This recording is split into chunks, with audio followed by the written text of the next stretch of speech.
What if I told you that the world's most successful fantasy franchise isn't actually fantasy at all? What if the epic tale that made billions at the box office is secretly based on ancient truths that have been hidden in plain sight? Stay with me, because what you're about to discover will completely change how you see one of cinema's greatest masterpieces. In today's era, which film is considered the most famous in the fiction category? You've probably heard the name of the Lord of the Rings film series because it's currently the most watched fiction films in the world, meaning those films that are made on supernatural and imaginative concepts. If you go to the IMDb website and check, you'll see that Lord of the Rings movies are currently trending at positions 7, 9, and 12, meaning they are the most loved worldwide. If you've watched this film series, you must have thought about how the creators of this film created such a fascinating world, right? But very few people know that these films are actually based on a novel, and their real secret is hidden in these novels.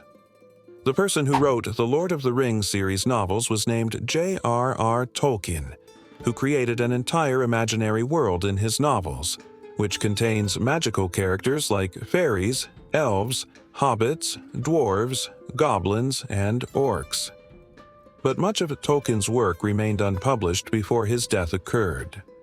Sometime after Tolkien's death, his son, Christopher Tolkien, stepped into his father's library, cleaned it up, and found 63,000 completely random, scattered pages.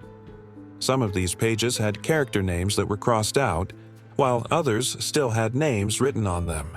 Some pages were kept in drawers and some were stored in cupboards.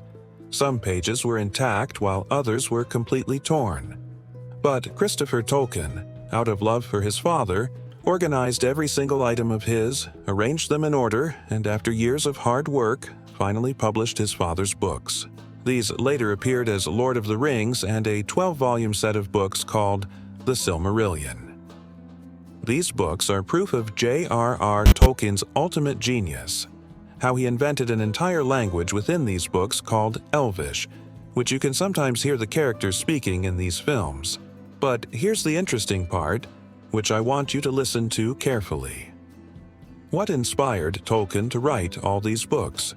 Where did Tolkien get the idea to create this entire world series? Listen carefully.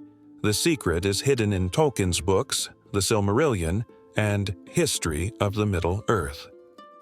There was a god named Eru, and in the Elvish language, Eru means the one, unique, alone. Eru created thousands of worlds, and one of these worlds was called Ea. Then Eru created different beings from light and fire, such as the Valar and Maiar. In Middle-earth, he created some beings like humans, to whom he gave the power to think, understand, and make decisions. Then, in this mythology, Tolkien created the character Morgoth, who initially lived among the beings made of light, and his name was Melkor.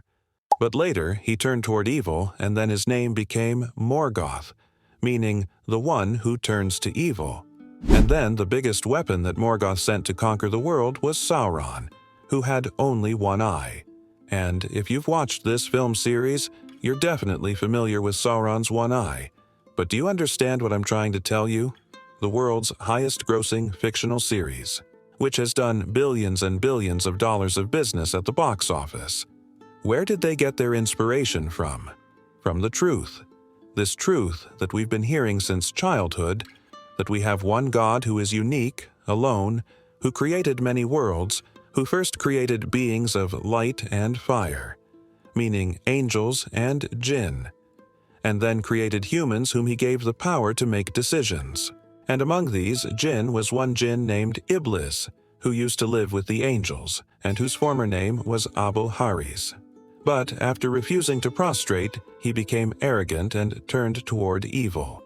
And then he, who will later send his greatest weapon Dajjal, the Antichrist, to conquer the world, who will have only one eye. That one eye which we are all familiar with.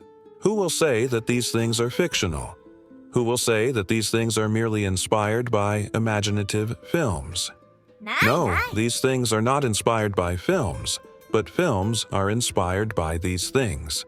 And I can tell you about many other books that are very famous, but in reality, they were created inspired by Islamic literature.